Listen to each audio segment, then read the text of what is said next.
আজকে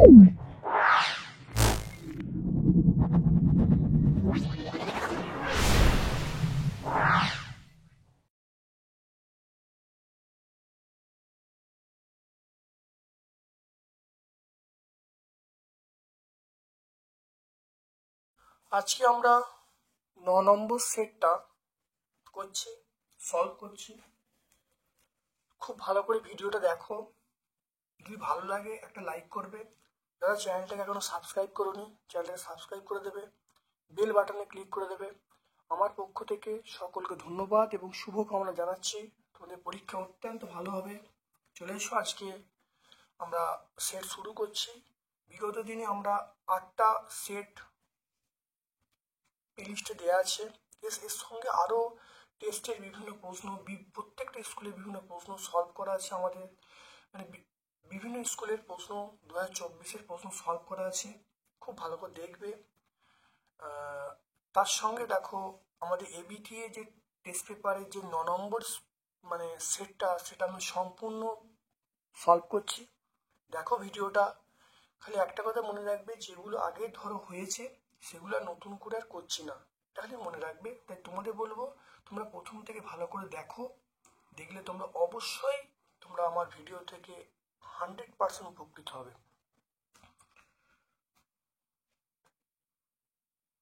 দেখে নাও,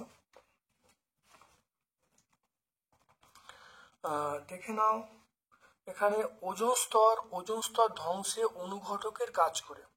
ওজোন স্তর ধ্বংসে অনুঘটকের কাজ করে, আমরা বলবো সিএফসি। সিএফসি কিন্তু ওজোন স্তরকে ধ্বংস করে। এটা আমরা অপশন সি বলবো।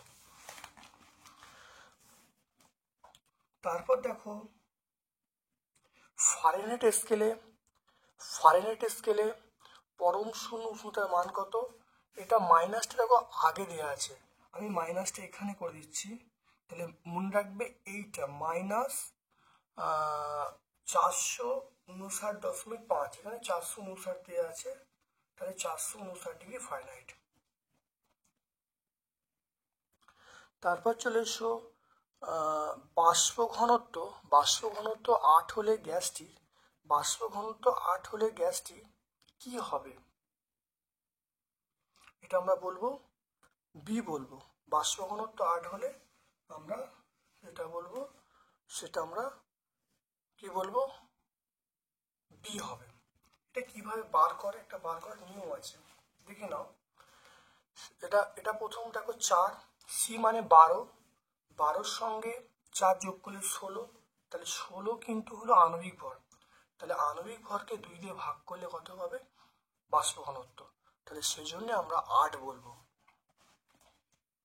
তারপর দেখে নাও অন্তরক পদার্থের তাপীয় রোধ। অন্তরকের তাপীয় রোধ আমরা কি বলবো,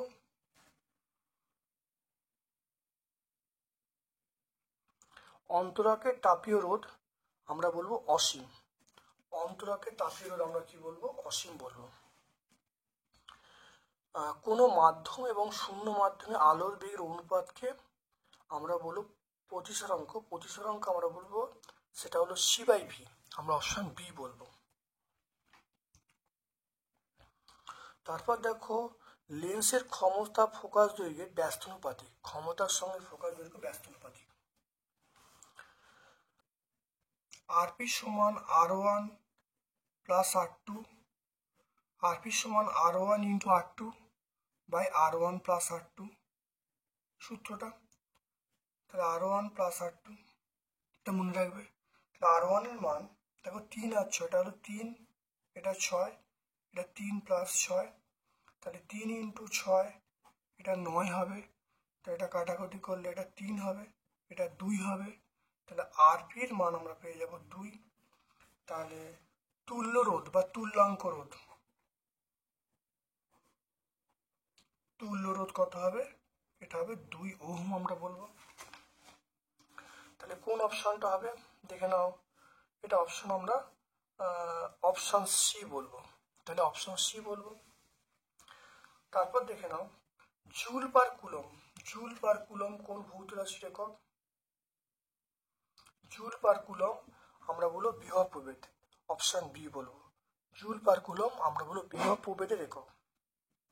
ক্যান্সার চিকিৎসায় আমরা ব্যবহার করব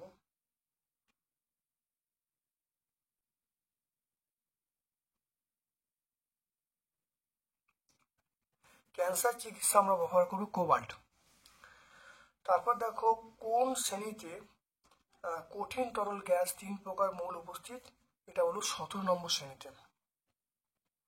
তারপর দেখো BCl3 বি এর সর্ববহিষ্ঠ কক্ষে ইলেকট্রন কটা থাকবে, বলবো ডি বলবো 6টা।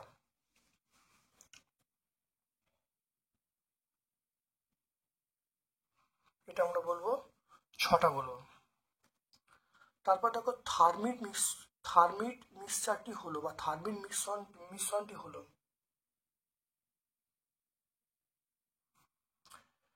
এটা আমরা বলবো option A Fe2O3 plus Al।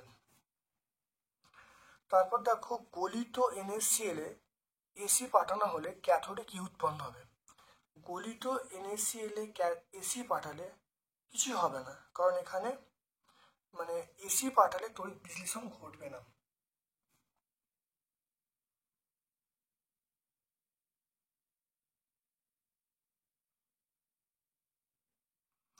এটা বলবো কিছুই হবে না, মানে তড়িৎ বিশ্লেষণ ঘটবে না। তারপর দেখো কোন আয়নের উপস্থিতি লোহার মরচে পড়া দ্রুত হয়, এটা বলবো কোন আয়নের উপস্থিতিতে, দেখে নাও কোন আয়নের উপস্থিতি লোহায় মরচে পড়া দ্রুত হয়,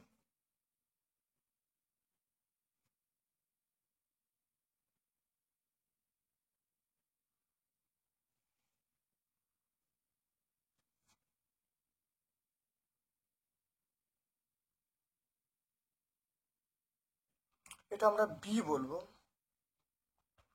এটা বি ক্লোরিন। অ্যালকোহলের সঙ্গে সোডিয়ামের বিক্রিয়ায় উৎপন্ন গ্যাসটার নাম কি, অ্যালকোহলের সঙ্গে সোডিয়াম বিক্রিয়ায় উৎপন্ন গ্যাসটা হলো, অ্যালকোহলের সঙ্গে সোডিয়ামের বিক্রিয়ায় উৎপন্ন গ্যাসটা আমরা কি বলবো, সেটা অপশন নিয়ে বলবো হাইড্রোজেন বলবো। কি বলবো, আমরা অবশ্যই বলবো হাইড্রোজেন। আর অ্যালকোহলের সঙ্গে অ্যাসিটিক অ্যাসিডের বিক্রিয়ায় উৎপন্ন হবে CO2। অ্যালকোহলের সঙ্গে অ্যাসিটিক অ্যাসিডের বিক্রিয়া উৎপন্ন হবে CO2, আর অ্যালকোহলের সঙ্গে সোডিয়ামের বিক্রিয়া উৎপন্ন হবে H2। তারপর দেখো 2.1 দেখে নাও, ওজোন স্তরে ওজনের বিয়োজনে অতি বেগুনি রশ্মির ভূমিকা লিখতে বলছে, এটা দেখে নাও।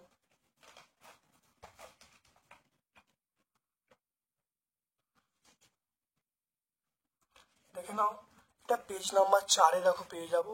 দেখো অতি বেগুনি রশ্মির প্রভাবেই ওজোন স্তরটা ভেঙে যাচ্ছে, ভেঙে গিয়ে দেখো আমরা এখানে বলবো, দেখো পেজ নাম্বার 4-এ পেয়ে যাব, এটা আমরা পেজ নাম্বার 4 আমরা পেয়ে যাব। তারপর দেখো বায়ু শক্তির প্রকৃত উৎস কি, বায়ু শক্তির উৎস হলো বায়ু, বায়ু শক্তির উৎস অথবা প্রশ্ন হলো, তাহলে অথবা প্রশ্ন হলো বায়ু শক্তির প্রকৃত উৎস, বায়ু শক্তির প্রকৃত উৎস আমরা বলব বায়ু।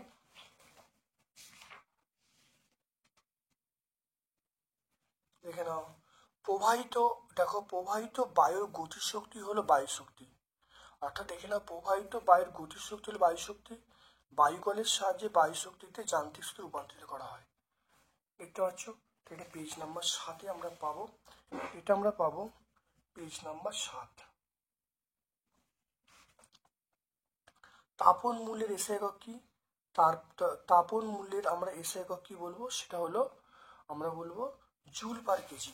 তাই 2.2-এর উত্তরটা আমরা বলবো joule per KG, joule per KG.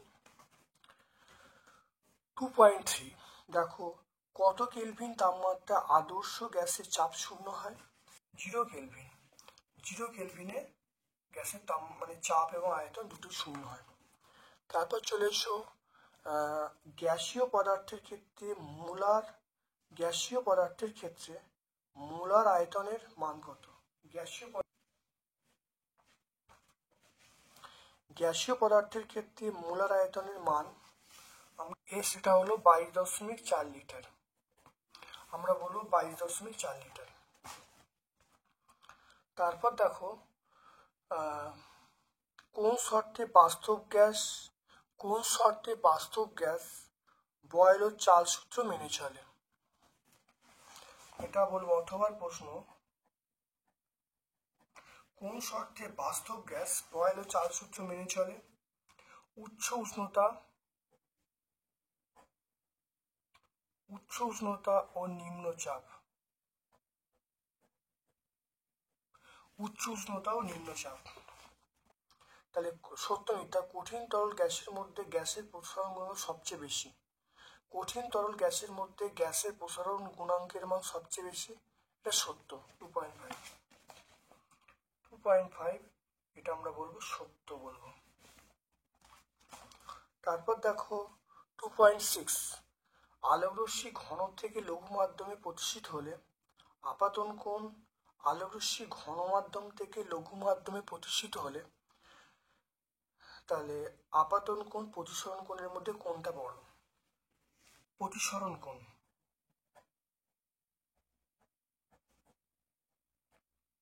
প্রতিসরণ কোণ বড় হবে। তারপর দেখো 2.7 উত্তল দর্পণের ফোকাসে বস্তু রাখলে প্রতিবিম্ব কোথায় কোথায় গঠিত হবে? দেখে নাও। তাহলে উত্তল দর্পণের ফোকাসে এটা প্রতিবিম্ব অসীমে প্রতিবিম্ব তৈরি হবে অসীমে। তারপর দেখো উষ্ণতা বৃদ্ধিতে সিলিকনের রোধ কিভাবে পরিবর্তিত হয়? সিলিকন হ্রাস পায়। এটা বলবো হ্রাস পায়। তারপর দেখো দেখে নাও বৈদ্যুতিন মোটরের আর্মেচার ঘূর্ণন কোন নীতি? 2.9 ফ্লেমিং এর বামহস্ত নিয়ম।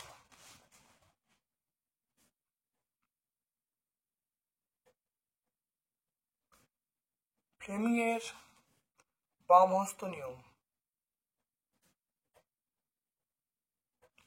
বামহস্ত নিয়ম। এক বিওটি সমান কত জুল? অথবা প্রশ্ন। এক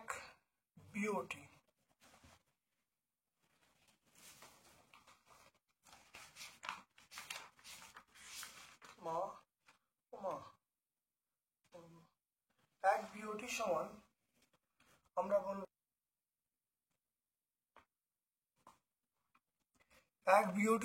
3.6 into 10 to the plus 6 joule. এক বিওটি মানে 3.6 into 10 to the plus 6 joule এক বিওটি সমান। তারপর দেখো গ্যাসকে আয়নিত করার ক্ষমতা ছোট মানে ঊর্ধ্বক্রমে সাজাতে বলছে, মানে ছোট থেকে বড় সাজাচ্ছি। তাহলে ছোট হলো গামা। তাহলে আমরা বলবো 2.10 ছোট হবে গামা, তারপরে আমরা বলবো বিটা, তারপরে আলফা।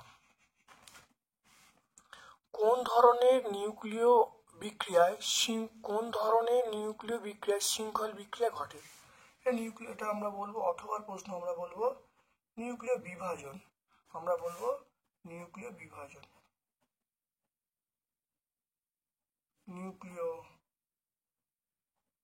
নিউক্লিয় বিভাজন বলবো।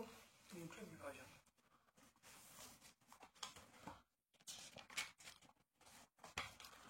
তারপর একটা ছক আছে তেজস্ক্রিয় মৌল।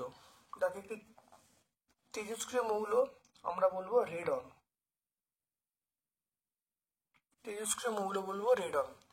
একটি হ্যালোজেন মৌল আমরা বলবো ফ্লুরিন। আমরা কি বলবো? ফ্লুরিন বলবো। পিতলে থার্মিট পদ্ধতিতে নিষ্কাশন করে লোহা, তাহলে পিতলের উপাদান আমরা জিঙ্ক বলবো। থার্মিট পদ্ধতিতে নিষ্কাশন করা যায় সেটা আমরা বলবো লোহা বলবো।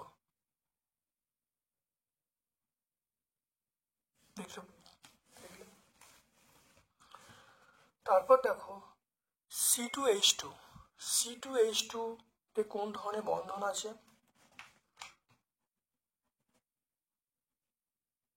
সমযোজী ত্রিবন্ধন দেখা যায়। C2H2 এর ক্ষেত্রে কি দেখা যায়? দেখো কোন ধরনের বন্ধন? সমযোজী বন্ধন, ত্রিবন্ধন দেখা যায়। তড়িৎ পরিবহন করে অথচ আয়নিত হয় না এমন পদার্থকে, এগুলোকে আমরা কি বলবো? পরিবাহী বলবো। 2.13 এটার নাম হলো, আমরা কি বলবো? এটা হলো পরিবাহী। পরিবাহীগুলো তড়িৎ পরিবহন করে কিন্তু বিশ্লিষ্ট হয় না। তারপর দেখো অ্যালুমিনিয়াম সালফেট। অ্যালুমিনিয়াম সালফেটের তড়িৎ বিয়োজনে কটা ক্যাটায়ন উৎপন্ন হয়? অ্যালুমিনিয়াম 2.14 এটা বলবো 3টি। কটা বলবো? 3টি। তারপর দেখো বিলীয়মান। বিলীয়মান রং তৈরিতে কোন গ্যাস ব্যবহার করা হয়? এটা আমরা বলবো অ্যামোনিয়া।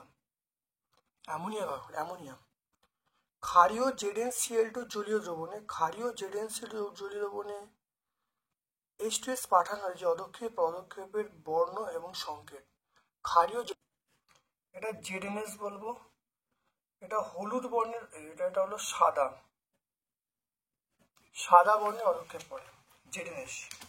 তাহলে যে অদক্ষেপ পড়ে, অদক্ষেপটা হলো জিঙ্ক সালফাইড এবং এটার সংকেত হলো ZnS, সাদা বর্ণ। Mg এবং দেখে নাও তারপর একটা ZnMg একটি করে আকরিকের নাম। Zn এর দেখে নাও, Zn একটা আকরিক মনে রাখবে, জিঙ্ক ব্রেন্ট, ক্যালামাইন, এগুলো মনে রাখবে। ধাতু নিষ্কাশনের সর্বশেষ ধাপের বিক্রিয়াটা, ধাতু নিষ্কাশন পদ্ধতিতে সর্বশেষ বিক্রিয়াটা কি ধরনের বিক্রিয়া? এটা বলো বিজারণ বিক্রিয়া বলবো। এটা আমরা কোন ধরনের বিক্রিয়া বলবো? বিজারণ বিক্রিয়া। এটা আমরা বলবো বিজারণ বিক্রিয়া। তারপর দেখো CH3CH2CH2OH এর অবস্থান গঠন লিখতে বলছে। দেখে নাও, দেখে নাও, আমরা এইটা লিখবো, তাহলে অ্যান্সারটা হবে এইটা। দেখে নাও, তাহলে এটা অ্যান্সার হবে আইসোপ্রোপাইল অ্যালকোহল। তারপর চলে এসো, দেখে নাও ইউপ্যাক নাম বলতে বলছি। ইউপ্যাক নাম CH3CHOH নাও, এটা পাবো প্রোপান টুয়াল। তাহলে এটা প্রোপান টুয়াল, এটা 142 পেজে পাবো। প্রোপান টুয়াল এটা আমরা পাবো 142 পেজে, প্রোপান টুয়াল।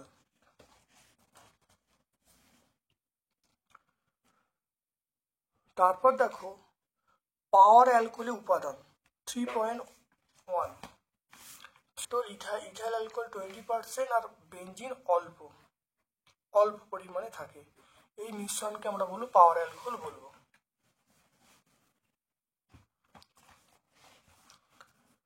তারপর দেখে নাও 3.2, কোনো আবদ্ধ গ্যাসের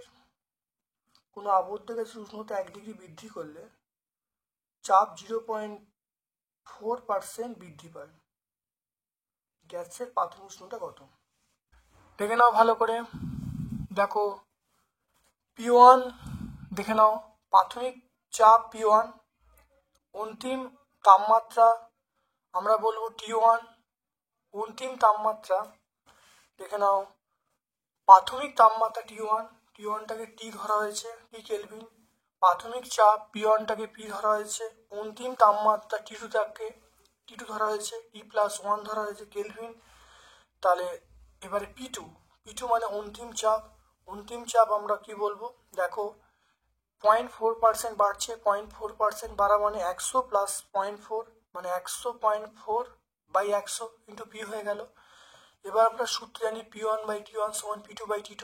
দেখো মানগুলো বসিয়ে দেওয়া হয়েছে, বসিয়ে দেখো T এর মান পেয়ে 250 কেলভিন। তাহলে গ্যাসটির প্রাথমিক তাপমাত্রা 250 কেলভিন। খুব ইম্পর্টেন্ট অঙ্ক, খুব ভালো করে প্র্যাকটিস করবে। তারপরে দেখে নাও যে উষ্ণতায় 21 গ্রাম N2 গ্যাসের আয়তন 2.56 ATM 10 লিটার হবে, সেই উষ্ণতা নির্ণয় করো। দেখে নাও, অথবা প্রশ্নটা দেখে নাও।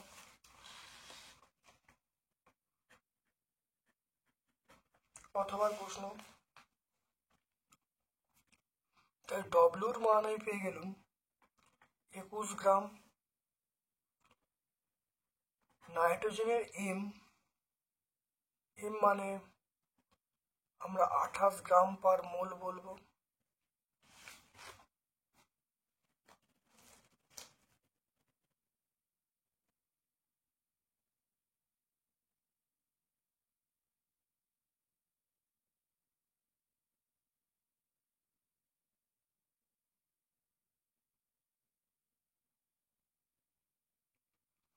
তাহলে 28 হলো।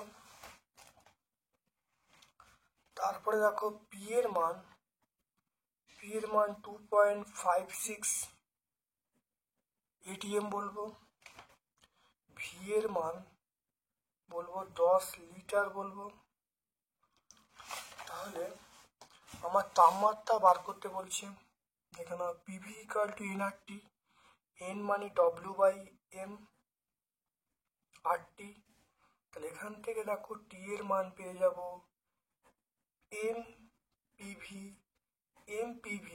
এমপিভি বাই আমরা বলবো ডব্লিউআর, এমপিভি বাই ডব্লিউআর। পি এর মান পেয়ে যাব 2.56, ভি এর মান পেয়ে যাব 10, ডব্লিউর মান পেয়ে যাবে 21, আর আর এর মান এটা মনে রাখবে 0.082।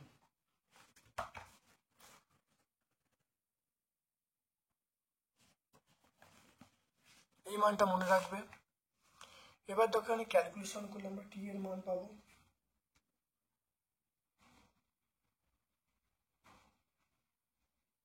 0.26। তাহলে অতএব তাপমাত্রা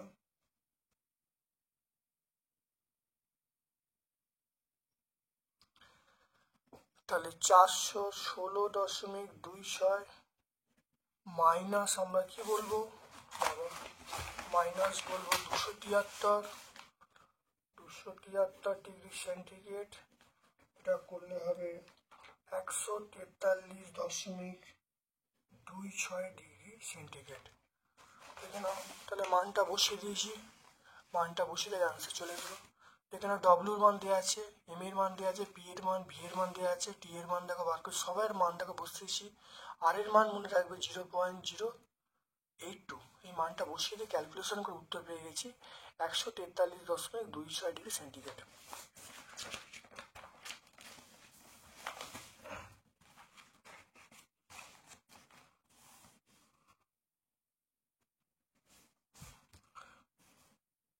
তারপর দেখো সাদা জামা কাপড় ধোয়ার পর নীল দেওয়া হয় কেন।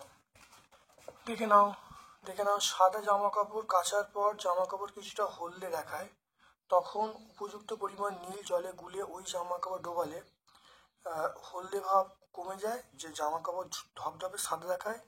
নীল এবং হলুদ পরস্পর পরিপূরক বর্ণ। এটা আমরা সহায়িকা 181 পেজে পাবো। দেখে নাও পিছনের গাড়ি দেখতে মোটর বাইকে যে আয়না ব্যবহার করা সেটা উত্তল না সমতল। দেখে নাও, এটা অবশ্যই আমরা সমতল দর্পণ ব্যবহার করি। আমরা উত্তল দর্পণ মনে রাখবে, পেছনের গাড়ি দেখার জন্য মোটর বাইক অবশ্যই আমরা উত্তল দর্পণ ব্যবহার করি। দেখে নাও,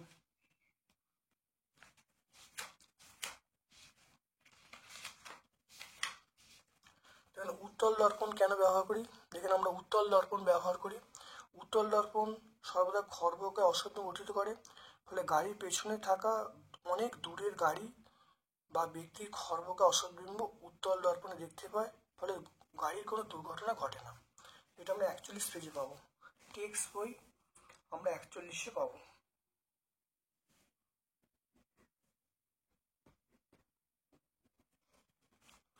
তারপর দেখো বৈদ্যুতিক সরঞ্জাম, দেখো বাড়ির বৈদ্যুতিক লাইনের লাইভ এবং নিউট্রাল তার কোন কোন বিভাবে থাকে লিখতে বলছে।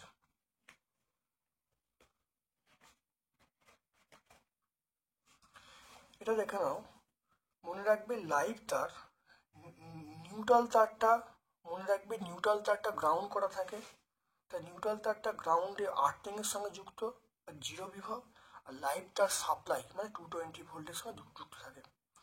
তারপর দেখো না, দুটি 10 ওহম রোধকে শ্রেণী সমবায় যুক্ত করে সমবায়টি 20 ওহম রোধের সঙ্গে সমান্তরাল সময় যোগ করা হলো। অন্তিম তুল্য রোধ কত হবে? দেখে নাও অথবা প্রশ্নটা এটা। তারপরে যুক্ত করে সমবায়টি এর সঙ্গে, তাহলে এর সঙ্গে সমান্তরাল সমবায়, তাহলে আমার এইটা বার করতে বলছি, দেখে নাও। তাহলে এটা 10 ওহম, এটা 10 ওহম, এটা হলো 20 ওহম, এটা বিন্দুটা হলো এ বি। তাহলে দেখে নাও, তাহলে এর তুল্য রোধ তাহলে কত হবে?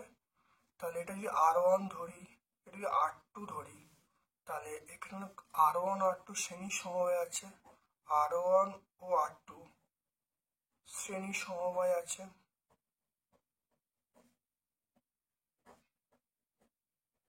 শ্রেণী সমবায় আছে, তাহলে কত হবে তুল্য রোধ কত হবে? এটা R1 plus R2, R1 plus R2, এটা কি নির্দেশ করবে? তুল্য রোধ নির্দেশ করবে। তাহলে এটা সিরিজ এস বলবো, এস সমান R1 10, R2 10, তাহলে RS এর মান আমরা পেয়ে গেলাম 20 ওহম পেয়ে গেলাম, RS এর মান 20 ওহম পেয়ে গেলাম। এবারে দেখো এইটার সঙ্গে এটা সমান্তরাল সমবায়, সমান্তরাল সমবায় সূত্র আমরা জানি, কি জানি? আরপি জানি। আরপি সমান, এটা যদি নাম দিই, যদি ধরো আর ড্যাশ নাম দিই, তাহলে সূত্র, তাহলে এটা হলো RS, তাহলে RS into R dash by RS plus R dash. কেন? কারণ এটা হলো তুল্য রোধ, আমি 20 পেয়ে গেছি, 20 সেই তুল্য রোধটাকে আমরা কি ধরেছি? আমরা ধরেছি RS ধরেছি। তাহলে সূত্র হলো R1 R2, R1 plus R2, এখানে R1 এর জায়গায় RS বলবো, R2 যে আর ড্যাশ বলবো, উপরে গুণফল নিচে ভাগফল, উপরে গুণফল নিচে যোগফল, এটা করলে কত হবে? তাহলে RP এর মানটা পেয়ে গেলাম। এখানে এটাও 20, এটাও 20, এটা 20 প্লাস 20, এটা করলে দেখো কত আসছে? 20 ইন্টু 20, এটা কত হবে? 40, এটা কাটাকুটি করলে 2, এটা 10, তাহলে আমরা এখানে পেয়ে যাব আরপির মানটা পেয়ে যাব, আরপির মানটা পেয়ে যাব 10। অতএব অন্তিম সমবায়ের তুল্য রোধ,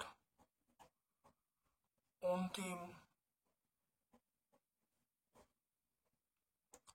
সমবায়ের তুল্য রোধ, অন্তিম সমবায়ের তুল্য রোধ আমরা পেয়ে যাব কত? 10 পেয়ে যাব। খুব ইম্পর্টেন্ট। তাহলে আমরা কত পেয়ে যাব?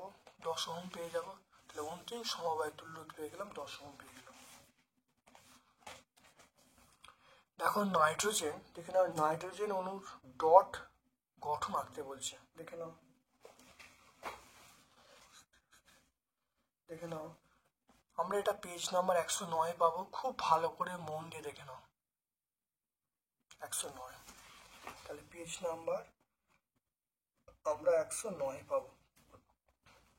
পর্যায় সারণীতে ব্যাসার্ধ বরাবর কিভাবে পরিবর্তিত হয়? পর্যায় সারণীতে ব্যাসার্ধ বরাবর কিভাবে পরিবর্তিত হয় দেখে নাও। পর্যায় সারণীতে ব্যাসার্ধ বরাবর, দেখে নাও, বাম থেকে ডান দিয়ে গেলে পরমাণু ক্রমাঙ্ক বাড়লেও ইলেকট্রনের সংখ্যা একই থাকে। তাহলে আমরা বলবো পরমাণু ব্যাসার্ধ ক্রমশ কমতে থাকে, আর শ্রেণী বরাবর গেলে আকারটা ক্রমশ বৃদ্ধি পায়। দেখে নাও, ভালো করে পয়েন্টগুলো বলে দিলে হয়ে যাবে। তাহলে বাম থেকে ডান দিয়ে গেলে আমার ব্যাসার্ধ কমতে থাকে, আর শ্রেণী বরাবর আমরা উপর থেকে নিচে নামলে সেটা বৃদ্ধি পায় বলবো। তাহলে এটা 101 পেজে আমরা বলবো।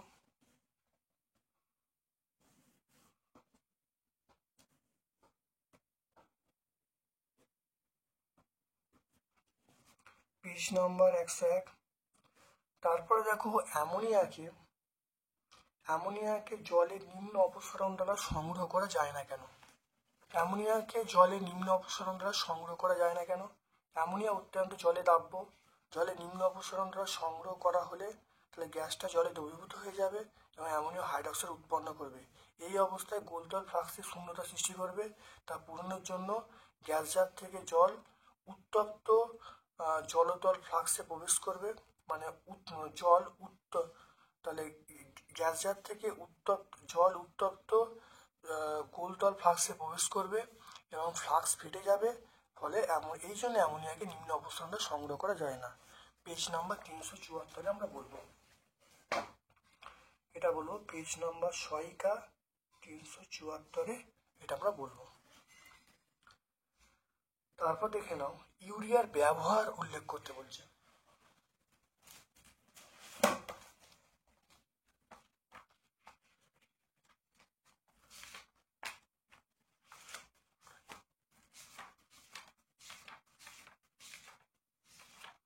ইউরিয়ার ব্যবহার দেখে নাও, জমিতে সার হিসাবে অর্থাৎ নাইট্রোজেন সার হিসাবে, তার কালোজিরা ওষুধ তৈরিতে, নাইট্রোসেলুলোজ, সেলোফেন, রেয়ন তৈরিতে ব্যবহার করা হয়। এটা 122 পেজে আমরা পাবো, এটা টেক্সট বই 122-এ আমরা পাবো। তারপর দেখো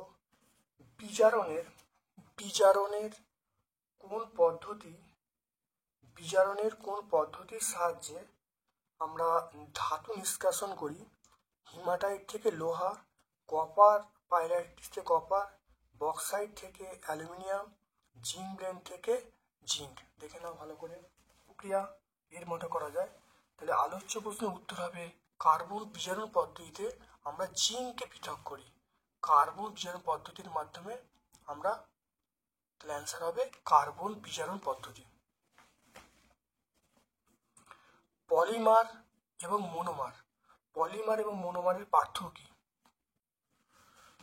দেখো পলিমার মনোমারের পার্থক্য দেখে নাও, অনেকগুলো পার্থক্য আছে, তোমরা দেখতে পাবে। পলিমার কাকে বলে, মনোমার কাকে বলে? পলিমারের এখানে পলিমারের আণবিক গুরুত্ব বেশি, মনোমারের আণবিক গুরুত্ব কম। পলিমারের কোনো গলনাঙ্ক নেই আর মনোমারের নির্দিষ্ট গলনাঙ্ক আছে। দেখে নাও, এটা আমরা সহায়িকায় 584 পেজে পেয়ে যাব। পার্থক্যটা আমরা সহায়িকায় 584-তে পেয়ে যাব। সহায়িকায় 584-তে পেয়ে যাব। বায়োফুল কি, এটা উদাহরণ দিতে বলছি। কৃত্রিম জৈব ভঙ্গুর একটা পলিমার। বায়োফুল হলো কৃত্রিম জৈব ভঙ্গুর পলিমার। এটা আসলে বায়োডিব্যাগ, ঠিক আছে? অর্থাৎ পলিথিনের সঙ্গে কার্বোহাইড্রেট ও সামান্য জারক পদার্থ মিশিয়ে যে পলিমার তৈরি করা হয়, সেই পলিমারটি সহজেই মাটিতে মিশে যায়, তাকে আমরা বলবো বায়োডিব্যাগ বলবো।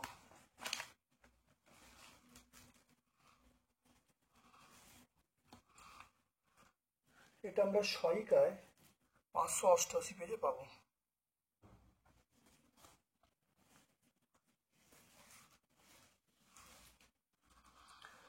তারপর দেখে নাও বয়েল সূত্রানুসারে পিভি এবং P1/V লেখচিত্র অঙ্কন করতে বলছে। এটা পি, এটা ভি, এটা হবে সমপরাবৃত্ত হবে। দেখতে পাবে এটার নাম হলো সমপরাবৃত্ত। আর এইটা যদি হয়, এটা পি, এটা 1/V, এটা মূল বিন্দুগামী সরলরেখা হবে। দেখতে পেলে? তাহলে এটা হলো মূল বিন্দু সরলরেখা হবে। তাহলে এটা প্রকৃতি হলো সমপরাবৃত্ত, আর এটা হলো মূল বিন্দুগামী সরলরেখা। মূল বিন্দুগামী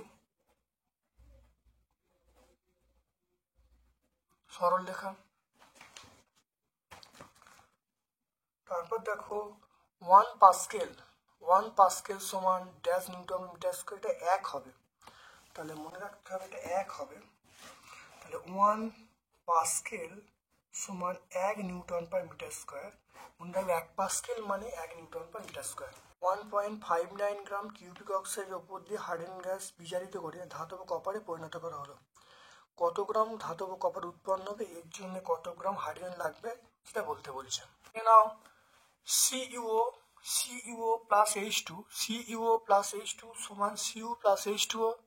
তাহলে এখানে দেখো Cu মানে 63.5, ও মানে 60, তাহলে 63.5 প্লাস 16 গ্রাম, আমরা বলবো 79.5 গ্রাম। দেখো এখানে হাইড্রোজেন কত, 2 গ্রাম। তাহলে এখানে দেখো তাহলে কপার কত পাওয়া যাচ্ছে, কপার হলো 63.5। দেখে নাও কপার তার পাওয়া যাচ্ছে 63.5।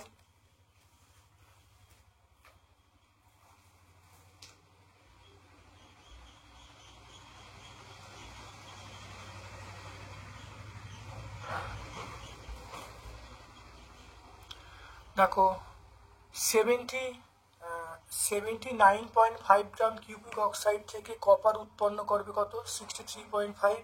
একে কত, একে বার করলাম, আর যেটা দেয়া আছে 1.59 বার করলে উত্তর পেয়ে গেলাম 100.965 গ্রাম।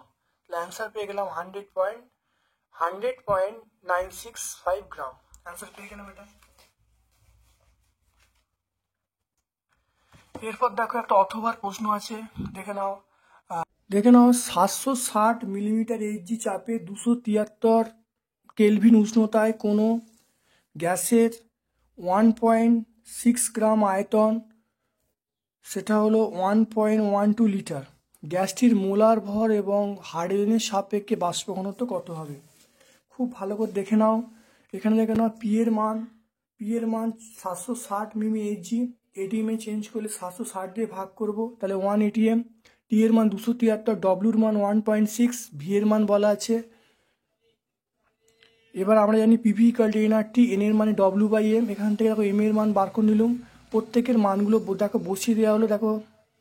দেখো প্রত্যেকের মানগুলো বসিয়ে দেওয়া হলো, এম এর মান পেয়ে গেলাম। দেখো এটা ক্যালকুলেশন করলে এম এর মান 35.81। তাহলে ডি মানে বাষ্প ঘনত্ব m/2, এটাকে ভাগ করলে দেখো 15.99 মানে 16 মানে 16। তাহলে ডি মানে বাষ্প ঘনত্ব 16 পেয়ে গেলাম হাইড্রোজেনের সাপেক্ষে। আর এখানে মানে আণবিক ভর পেয়ে গেলাম বা আণবিক গুরুত্ব পেয়ে গেলাম 35.81। তারপর দেখে নাও পরের প্রশ্নটা, দেখে নাও তাপ প্রবাহ মাত্রা এবং তড়িৎ প্রবাহ মাত্রার গাণিতিক তুলনা করে তাপীয় রোধের রাশিমালা নির্ণয় করো।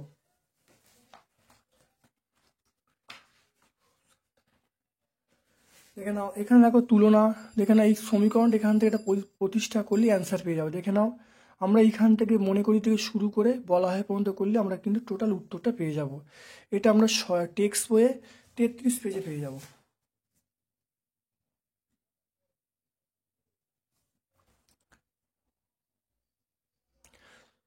তারপর দেখো সমান্তরাল আলোকরশ্মিকে উচ্চলোকে অভিসৃত রশ্মিকে পরিণত করতে কোন ধরনের লেন্স ব্যবহার করা হয়? এটা আমরা বলবো উত্তল লেন্স ব্যবহার করা হয়। কোন লেন্স ব্যবহার করা হয়? এটা আমরা উত্তল লেন্স ব্যবহার করা হয়। তারপর দেখে নাও খুব ভালো করে 25 সেন্টিমিটার দীর্ঘ একটি প্রতিবিম্ব লেন্স, 25 সেন্টিমিটার দীর্ঘ একটি প্রতিবিম্ব লেন্স থেকে 100 সেন্টিমিটার দূরে অবস্থিত পর্দায় দেখে নাও একটি 5 সেন্টিমিটার দীর্ঘ বস্তু উত্তল লেন্সের সামনে রাখা হলো।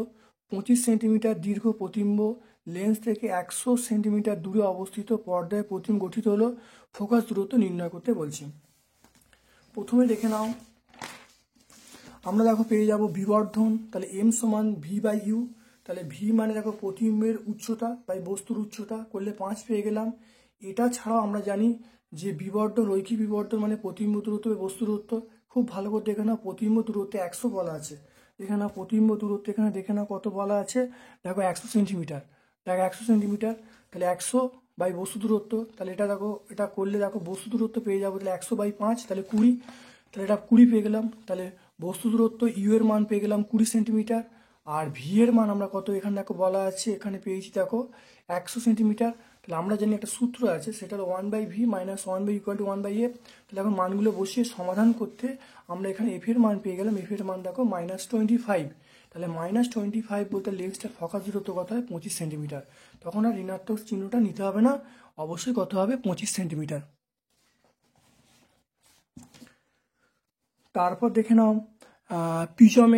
প্রিজমের মধ্য দিয়ে আলোরশ্মি গতিপথে রেখাচিত্র অঙ্কন করতে বলছে, চ্যুতিকোণ উল্লেখ করতে বলছে। দেখে নাও এটা পেজ নাম্বার 45-এ পেয়ে যাব। দেখে নাও পেজ নাম্বার 45 ছবিটা আমরা আঙুলি পেয়ে যাব। এটা হলো চ্যুতিকোণ, এটা হলো I1, এটা হলো I1, অর্থাৎ AB যে প্রতিসারক তলে আপাতন কোণ I1, প্রতিসরণ কোণ R1, AC প্রতিসারক তলে আপাতন কোণ I2 আর নির্গম কোণ I2 পেয়ে যাও, নির্গম কোণ আমরা I2 পেয়ে যাব। আর এখানে A মানে প্রিজম কোণ আর ডেল্টা মানে চ্যুতি কোণ। আমরা ছবিটা আঁকলে কিন্তু অ্যান্সার হয়ে যাবে। তারপর দেখে নাও 4.5 দৃষ্টিসম্পন্ন দুটি ব্যক্তির চোখের সামনে দূরত্ব কি পরিবর্তন করা হয়, দূরত্বের কি পরিবর্তন করা হয় দেখে নাও।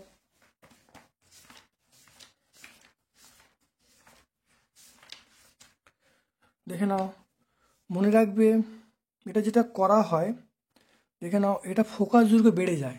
তাহলে এর ক্ষেত্রে ফোকাস দৈর্ঘ্য বেড়ে যায়, সেই জন্য এই ত্রুটিটা দেখা যায়। তাহলে প্রতিকারের জন্য আমরা উত্তল লেন্সযুক্ত চশমা আমরা ব্যবহার করব। পেজ নাম্বার 54 আমরা পেয়ে যাব। তারপরে দেখো চলে এসো আলোর বিচ্ছুরণ এবং বিক্ষেপণের মধ্যে পার্থক্য। দেখে নাও আলোর বিচ্ছুরণ, দেখে নাও সাদা আলো 7টি বর্ণে আলোর বিভক্ত হওয়াকে আলোর বিচ্ছুরণ বলবো। আর বিক্ষেপণ, দেখো কোনো একটা নির্দিষ্ট আলো যে চারিদিকে ছড়িয়ে পড়ার ঘটনাকে আমরা বিক্ষেপণ বলবো। আর বিচ্ছুরণ, এখানে দেখে নাও র্যালের সূত্র মেনে চলে না, আর বিক্ষেপণের ক্ষেত্রে আমরা বলবো র্যালের সূত্র মেনে চলে। তাহলে দুটো পার্থক্য আমরা করে নিতে পারবো। এটা পেজ নাম্বার আমরা টেক্সট বই থেকে আমরা কিন্তু অনায়াসে করে নিতে পারবো। তারপর দেখে নাও 1 ওয়েবার সমান ড্যাশ ম্যাক্সওয়েল সমান আমরা বলবো 1 ওয়েবার সমান আমরা বলবো 10⁸। 1 ওয়েবার সমান 10⁸ ম্যাক্সওয়েল। পরিবাহীর মধ্য দিয়ে 3.2 অ্যাম্পিয়ার তড়িৎ প্রবাহিত হচ্ছে। 10 সেকেন্ড সময় কত আধান প্রবাহিত হবে দেখে নাও ভালো করে, খুব ভালো দেখে নাও। তাহলে I এর মান দেখো দেওয়া আছে 3.2 অ্যাম্পিয়ার, T এর মান দেখো 10 সেকেন্ড, আমরা জানি Q × IT। তাহলে মানটা বসিয়ে দিলাম, বসিয়ে দেখো 32 কুলম, অর্থাৎ আধান পেয়ে গেলাম 32 কুলম।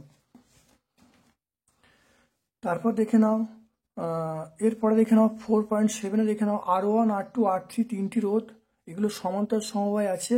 তাহলে প্রমাণ করতে হবে যে R এর মানটা R1 এর থেকেও ছোট। এটা আমরা এখানে একই জিনিস আছে, দেখে নাও এখানে খালি R এর জায়গায় RP আছে, পুরো সেম 200। দেখে নাও উত্তরটা তোমরা দেখে নেবে।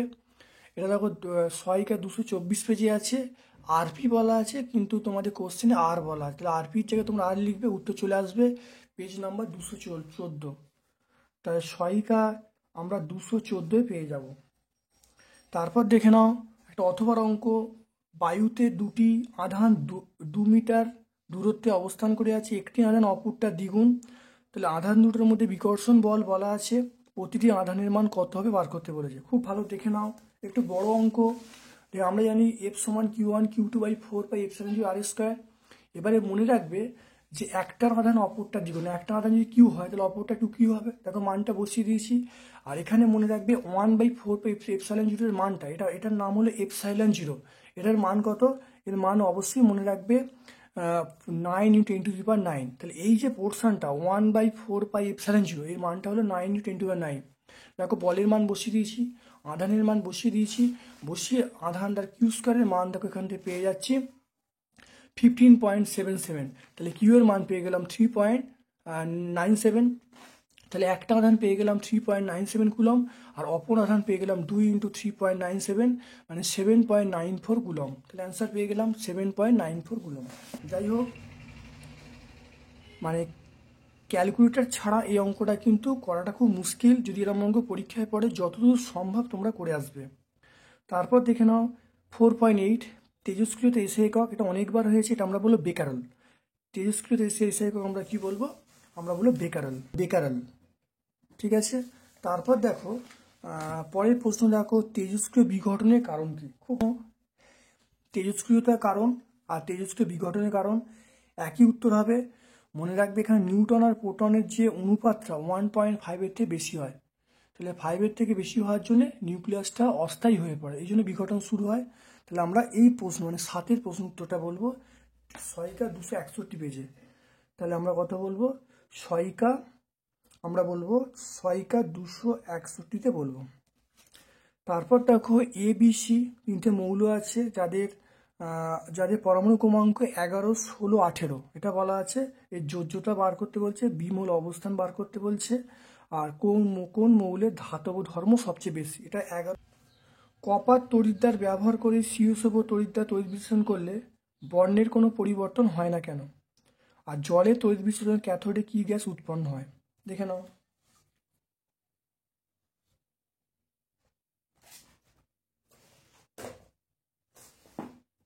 এটা পেয়ে যাবে। দেখো কোনো গাঢ়ত্বের বা বর্ণের কোনো পরিবর্তন হবে না। দেখে নাও ভালো করে। আমরা এখান থেকে উত্তরটা পেয়ে যাব, পুরো উত্তরটা আছে, এটা 115 পেজে পাবো। আর জলের তড়িৎ বিশ্লেষণে ক্যাথোডে আমরা উৎপন্ন হবে অবশ্যই হাইড্রোজেন। তাহলে এটা আমরা পেয়ে যাব ক্যাথোডে হাইড্রোজেন উৎপন্ন হবে। আর এটা পেয়ে যাবে 115 পেজে, এটা হলো পেজ 115 আমরা পেয়ে যাব।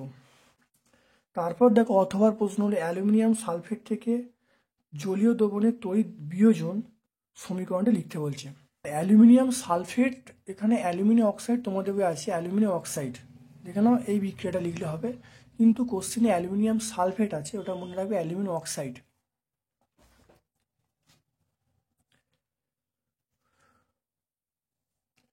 তারপর দেখো এটি প্রশম তড়িৎ বিশ্লেষণ নাম, এটা আমরা জল বলবো, প্রশম তড়িৎ বিশ্লেষণ নাম আমরা জল বলবো। তারপর দেখো পরের প্রশ্ন চলে এসো। পরের প্রশ্ন দেখো নীল বর্ণের, দেখে নাও নীল বর্ণের এ লবণের সঙ্গে পচা ডিমের গন্ধযুক্ত বি গ্যাস যোগ করা হলো, কালো বর্ণের সি পাওয়া গেল। পর্যাপ্ত বায়ুতে বি গ্যাসকে উত্তপ্ত করলে হলুদ বর্ণের এটা কঠিন পদার্থ ডি পাওয়া গেল। ABCDকে শনাক্ত করতে বলছে। দেখে নাও CuSO4 প্লাস H2S, এটা CuS প্লাস H2SO4। দেখে নাও তাহলে নীল বর্ণের যে পদার্থ, নীল বর্ণের পদার্থ, তাহলে এইটা CuSO4, এটা পচা ডিমের গন্ধযুক্ত এটা বি। সি বর্ণের কালো অধক্ষেপ, এটা সি তৈরি হলো। পর্যাপ্ত বায়ুকে বি গ্যাসকে মানে H2S গ্যাসকে বায়ুতে যদি পোড়ানো হয়,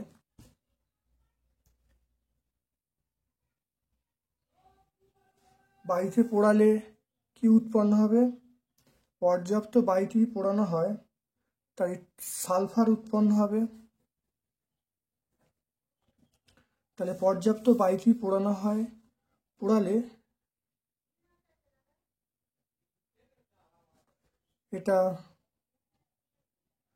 এটা ডি।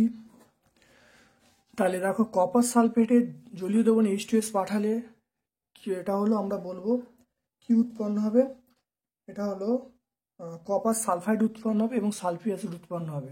তাহলে এ হলো কপার সালফেট, বি হলো H2S হাইড্রোজেন সালফাইড, সি হলো CuS। আর এইটাকে মানে যদি আমি গ্যাসকে যদি আমি অপর্যাপ্ত বায়ুতে পোড়াই তার সঙ্গে সালফার এবং জল উৎপন্ন হবে, তাহলে সালফারটা হলো ডি। তাহলে ABCD সবগুলো হয়ে গেল। তারপর দেখে নাও জুট বিক্রিয়া কাকে বলে? কোন শ্রেণীর যৌগ জুট বিক্রিয়া অংশগ্রহণ করে? কাকে বলে? দেখে নাও জুট বিক্রিয়া যে রাসায়নিক বিক্রিয়ায় অসম্পৃক্ত যৌগের অণুর সঙ্গে অন্য মৌলের অণু সম্পূর্ণ যুক্ত হয় কিন্তু কোনো পৃথক হয় না, এই বিক্রিয়াকে আমরা বলবো জুট বিক্রিয়া বলবো। এগুলো কার দেখা যায়? অসম্পৃক্ত হাইড্রোকার্বনের দেখা যায়। তো অ্যান্সার পেয়ে গেলাম, তাহলে পুরো অ্যান্সার হয়ে গেল। তাহলে অসম্পৃক্ত হাইড্রোকার্বনের দেখা যায়। অসম্পৃক্ত হাইড্রোকার্বন মানে আমরা কি বলবো? অসম্পৃক্ত হাইড্রোকার্বনের দেখা যায়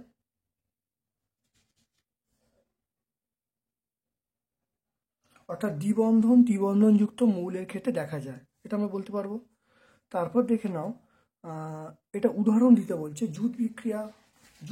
তাহলে উদাহরণ দিয়ে দেখে নাও ভালো করে। জুট বিক্রিয়া উদাহরণ কার? তাহলে উদাহরণ আমরা বলবো জুট বিক্রিয়া উদাহরণ আমরা বলবো সেটা হলো 1 নম্বর উদাহরণ আমরা ইথিলিন বলবো, 1 নম্বর উদাহরণ ইথিলিন। 2 নম্বর উদাহরণ আমরা কিন্তু অ্যাসিটিলিন বলবো, অর্থাৎ অ্যালকিন এবং অ্যালকাইন এদের মধ্যে দেখা যাবে, এদের মধ্যে দেখা যাবে। তারপর দেখো এস্টারিফিকেশন বিক্রিয়া লিখতে বলছে। এস্টারিফিকেশন বিক্রিয়া দেখে নাও পরেরটা, অথবা শর্ত সমীকরণ সহ এস্টারিফিকেশন বিক্রিয়া উদাহরণ দিতে বলেছে, খুব ভালো করে দেখে নাও। দেখে নাও এটা আমরা পেজ নাম্বার 147 পেয়ে যাব। দেখে নাও ইথাইল অ্যালকোহলের সঙ্গে যে বিক্রিয়া সেটা হলো এস্টারফিকশন বিক্রিয়া, এটা পুরোটা লিখে দেবো। পেজ নাম্বার 147 পেয়ে যাব। দেখে নাও 147।